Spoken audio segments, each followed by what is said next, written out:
জামাইয়ের পকেট কাটার জন্য আজকে চলে গিয়েছিলাম একটু বাইরে।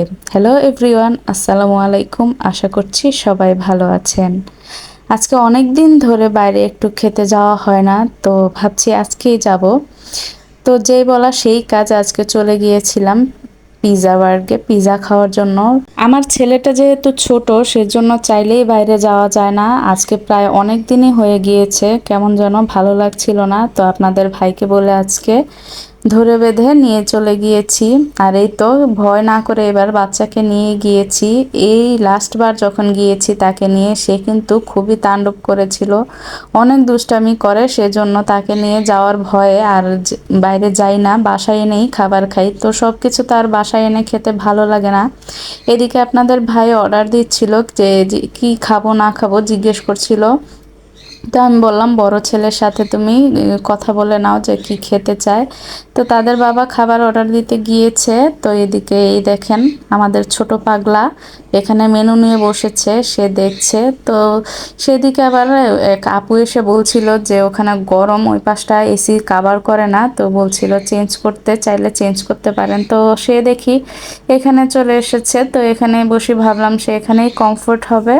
তো দেখেন অবস্থা, সে এখানে এসেও হাতের নাগালে পেয়ে সব কিছু ধরাধরি শুরু করে দিয়েছে। এই ভয়েই কিন্তু তাকে নিয়ে এখন আর সহজে বাইরে যাই না। আমার নিজের কেনাকাটার দরকার পড়লেও দেখা যায় এখন আর আমি সহজে বাইরেই বের হতে চাই না, কারণ সে প্রচণ্ড পরিমাণে দুষ্টু। মার্কেটে গেলেও রাস্তার মধ্যে গাড়ি দেখে সেই গাড়ির দিকে যাওয়ার জন্য পাগল হয়ে যায়। তো মার্কেটে গিয়েও কোনো শান্তি নেই।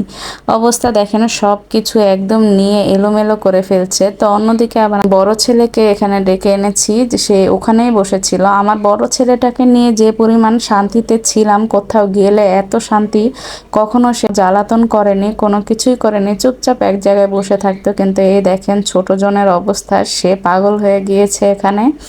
এদিকে মাথা ঠোকাচ্ছে, এই করছে সেই করছে। আর ওই কোনাটা ফাটা ছিল, সেজন্য তাকে বলেছি ডেঞ্জার, তো সে আবার ওখান থেকে চলে এসেছে আমার কাছে। এসে এদিকে ওদিকে কিভাবে ঘাড়ের উপরে পিছন দিয়ে দেখেন অবস্থা। তো অন্যদিকে আমাদের খাবার চলে এসেছে। আসলে মূলত এই খাবারটা আজকে আমাদের ম্যারেজ ডে উপলক্ষে খেতে গিয়েছিলাম। তো যেহেতু আমাদের ম্যারেজ ডেতে তেমন কিছুই করা হয়নি, এত বছর পূর্ণ হয়ে গিয়েছে, আমরা প্রতিবারই বাইরে যাই ঘুরতে খাওয়ার জন্য, তো এবারও গিয়েছিলাম।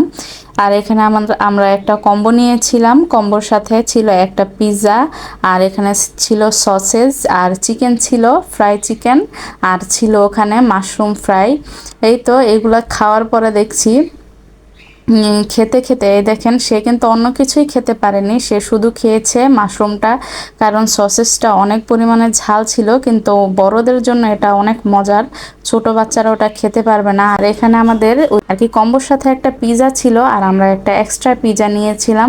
আর এদিকে আমি ঠিক মতো কিন্তু ভিডিও করতে পারিনি, তো ওই পিৎজা খেয়ে আমাদের পেট ভরেনি। যাই হোক, আমরা আবার অর্ডার দিয়েছিলাম একটা কম্বো, যেহেতু ওই কম্বোর সাথে একটা পিৎজা আছে সেটাই হয়ে যাবে, কারণ প্রথমবার খেয়ে আমাদের মন ভরেনি, তো আমরা আবার দ্বিতীয়বার অর্ডার করেছিলাম।